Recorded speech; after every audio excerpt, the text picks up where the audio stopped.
신경 고백하시고 새벽 기도를 시작하겠습니다. 전능하사 천지를 만드신 하나님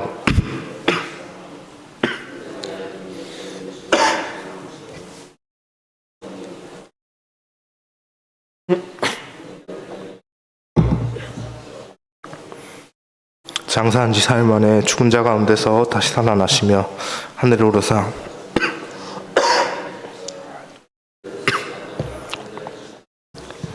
성령을 믿사오며 거룩한 공회와 성도가 서로 죄를 사하여 주시는 것과 아멘.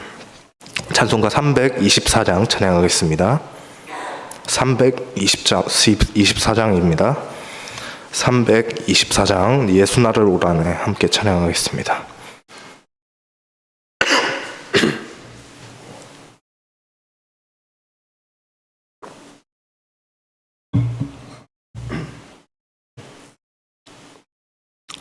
예수 나를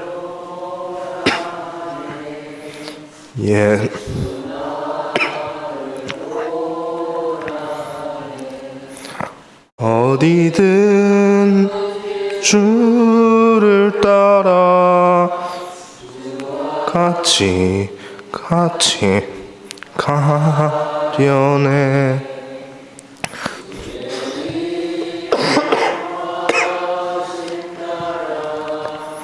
주의 인도하심 따라 어디든지 주를 따라 주와 같이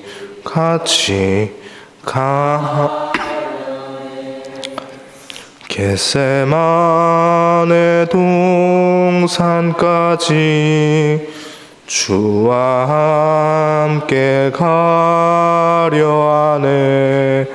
피땀 흘린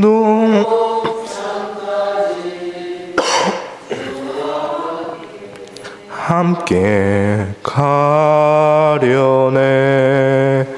주의 인도하심 따라 주의 인도하심 따라 어디든지 주를 따라 주와 같이 가려네. 심판하실 자리까지 주와 함께 가려 하네. 심판하실 자리까지 주와 함께 가려네. 주의 인도하심 따라 어디든지 주를 따라 주와 같이 가려네. 주가 크신 은혜 내려 나를 항상 돌보시고 크신 영광 보여주며 나와 함께 가시네. 주의 인도하심 따라 주의 인도하심 따라 어디든지 주를 따라 주와 같이 가려네. 아멘. 이 시간에 함께 보실 하나님의 말씀은 욥기 24장 1절에서 12절 말씀입니다. 욥기 24장 1절에서 12절 말씀 함께 교독하여 보겠습니다.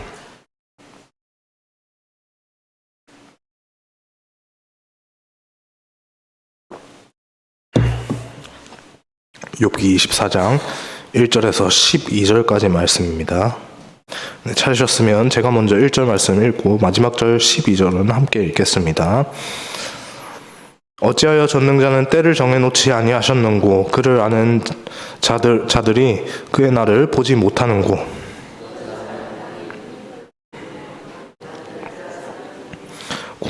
고아의 나귀를 몰아가며 과부의 소를 볼모 잡으며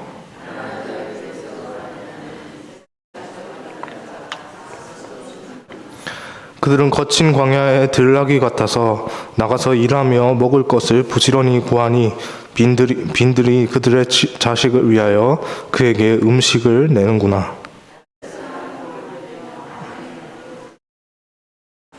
의복이 없어 벗은 몸으로 밤을 지내며 추워도 덮을 것이 없으며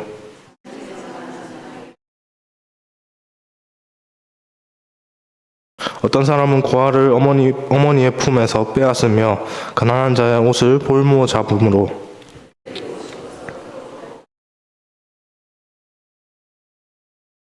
그 사람들의 담 사이에서 기름을 짜며 목말라 하면서 술틀을 밟느니라. 성중에 죽어가는 사람들이 신음하며 부르짖으나 하나님이 그들의 침상을 보지 아니하시느니라. 아멘. 여러분 혹시 일상생활을 하시는 중에 억울한 경험을 하신 적이 있습니까? 이렇게 질문을 드리면 특별히 이제 딱히 그런 경우가 있었나 뭐 이렇게 지금 이제 새벽 시간에 이렇게 생각하기에 좀 그렇게 또 생각을 하시면서 또 바로 떠오르시지 않으실 수도 있으실 것 같은데 사실 현대 사회를 살아가는 대부분의 사람들이요 일상에서 억울한 감정을 많이 느끼면서 살아간다고 합니다. 배경이 없어서 억울하고 열심히 일하는데 막상 모인 돈이 없어서 억울하기도 합니다.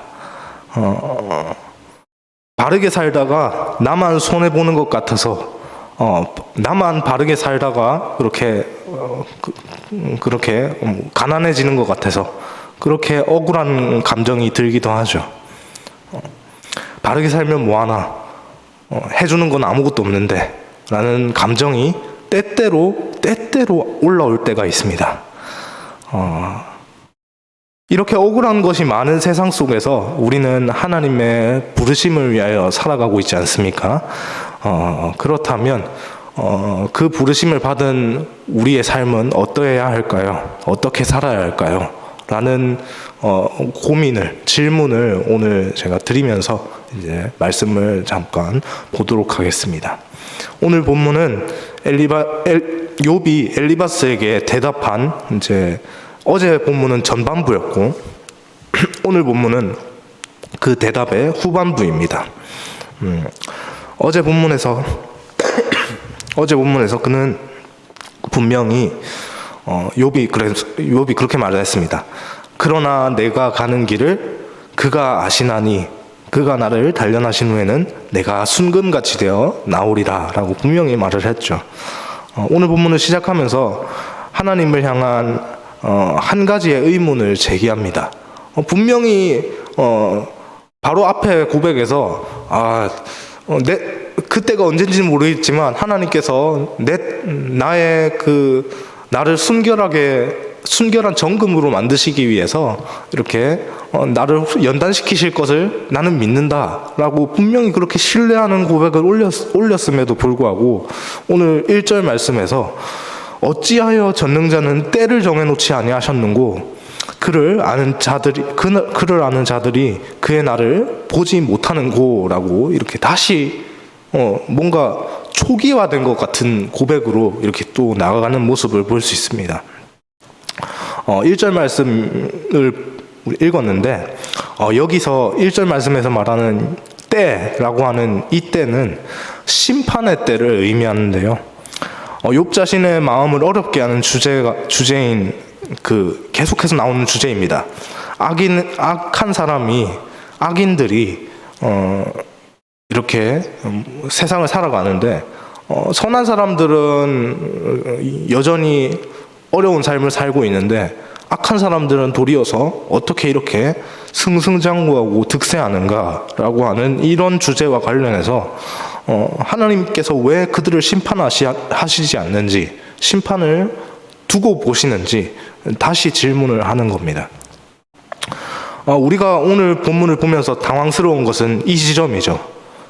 분명히 어제 본문에서 욥이 너무나도 대단한 고백으로 하나님의 때를 믿는다라고 그렇게 고백을 했는데, 그 고백이 지금 1절 말씀 이 본문을 보면서 계속 우리 머릿속에 떠오르기 때문입니다. 분명히 어제 고백에서 분명히 그렇게 얘기했었는데 다시 왜 돌아갔지? 라고 하는 그런 생각들이 들기 때문이죠. 분명히 앞에서는 자신을 단련하신 하나님을 신뢰한다고 하면서 지금은 또 왜 이러는 건가? 라고 하는 그런 생각이 들기도 합니다. 욥이 까마귀 고기를 먹어서 기억을 잃어버리는 것은 아니고요. 어제 본문과 오늘 본문에서 욥이 설정하고 있는 그 고난의 범위, 고난을 당하고 있는 그 자들의 범위가 다르기 때문인데요. 23장에서 욥은 바로 앞에 고백에서 욥은 하나님을 찾으나 하나님께서 그 자신에게 나타나지 않으시는 것에 대해서 말을 했습니다. 욥의 고난은 욥의 잘못이 아니라 그와 상관없이 그에게 어느 날 갑자기 불어닥친 고난이었죠. 욥 자신이 받는 고난의 한정에서, 자신이 받는 고난의 한정에서 그렇게 생각을 하며 도달한 그 결론이 바로 나의 가는 길을 그가 아시나니 라고 하는 이 고백이었던 겁니다. 오늘 본문에서 욥은 자신이 아닌 이 사회가 악한 사람들로 인해서 고난을 받는 것에 대해서 말을 하고 있습니다. 어제 본문에서는 자신을 향해서 자신을 한정해서 이렇게 그러한 결론에 도달을 했다면, 오늘 본문에서는 이제 사회적으로 일어나는 그 불합리한 일들에 대해서 이렇게 얘기를 하고 있는 것이죠. 욥이 간절히 하나님을 찾은 것처럼 사회는 간절히 하나님께서 이루시는 정의가 사회에도 필요합니다. 그런데 하나님께서는 욥에게 나타나시지 않으신 것처럼 사회에 나타나셔서 하나님께서 세상을 다스리신다고 하는데 하나님께서 세상을 다스리지 않는 것처럼 보이는 현실로 이렇게 세상을 이끌어 가시는 것 같습니다. 세상을 그렇게 방관하시는 것 같이 보이는 거죠. 세상은 악한 사람들이 가득합니다. 그 사실에 대해서 본문 2절 말씀으로 욥이 말을 하고 있습니다. 2절 말씀 함께 읽겠습니다. 어떤 사람은 땅에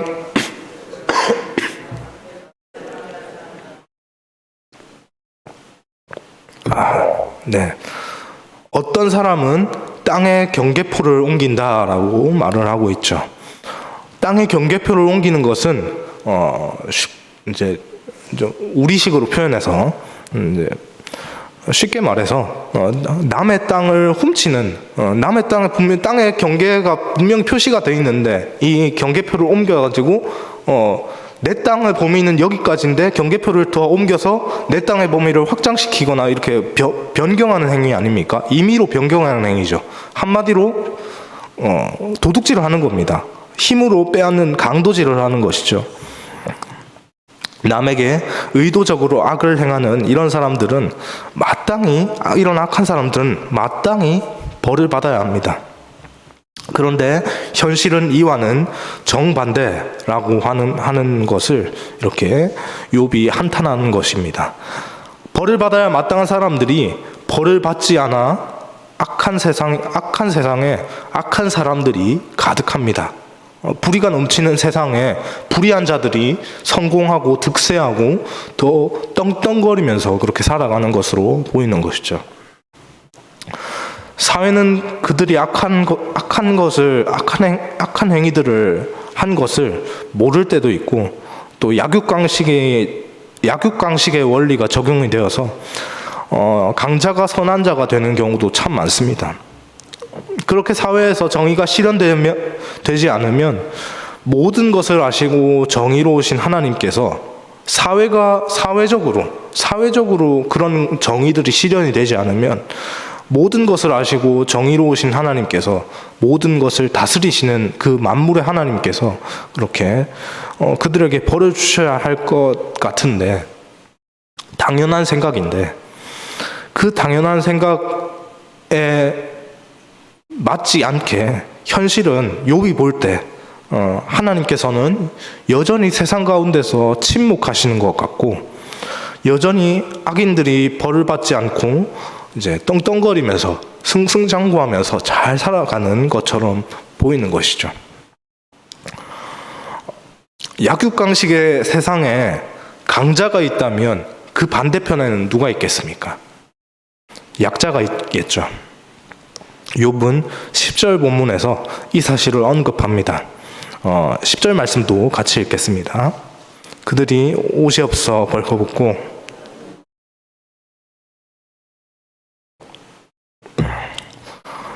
약자들이 직면한 현실이 어떻습니까? 벌거벗고 굶주린 현실입니다. 돈이 없어 겉옷을 담보물로 뺏겼는데 집도 없어 이렇게 계속 그냥 거류하면서 다니고 있고, 돈이 없어서 굶주리고 있는 상황입니다. 곡식을 나르나 굶주리고 있습니다. 얼마나 아이러니한 비극입니까? 분명히 수확하는 곡식 이삭을 나르고 있는데도 일하면서 그는 정작 굶주림으로 허덕이고 있습니다. 식당에서 서빙을 하는데 배고픈 배를 움켜잡고 그렇게 배고파 이렇게 하면서 식당 알바를 하는 것과 똑같은 현상이죠. 그들은 능력이 없는 사람일 수도 있고 고아나 과부처럼 구조적으로 어쩔 수 없이 약자가 된 사람도 있습니다.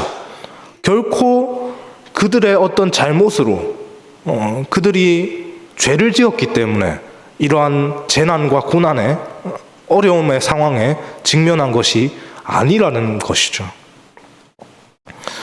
여러분, 욥이 고난을 받은 것이 욥에게 죄가 있었기 때문이 아니었습니다. 우리가 계속 봤지 않습니까? 결코 욥에게는 그 고난을 받을 만한 죄가 없었습니다. 그럼에도 불구하고 욥에게 닥친 현실은 고난의 현실이었죠. 그것처럼 사회적 약자도 죄가 있기 때문에 약자로 사는 것이 아닙니다.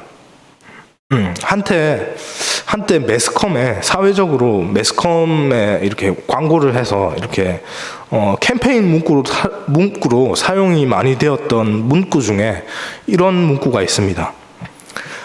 가난은 죄가 아닙니다. 오늘 본문과 어떻게 보면 연결되는 지점이죠. 여러분, 가난이 죄가 맞습니까? 욥은 자신의 삶에 닥친 이 고난의 세월을 지나야 했습니다.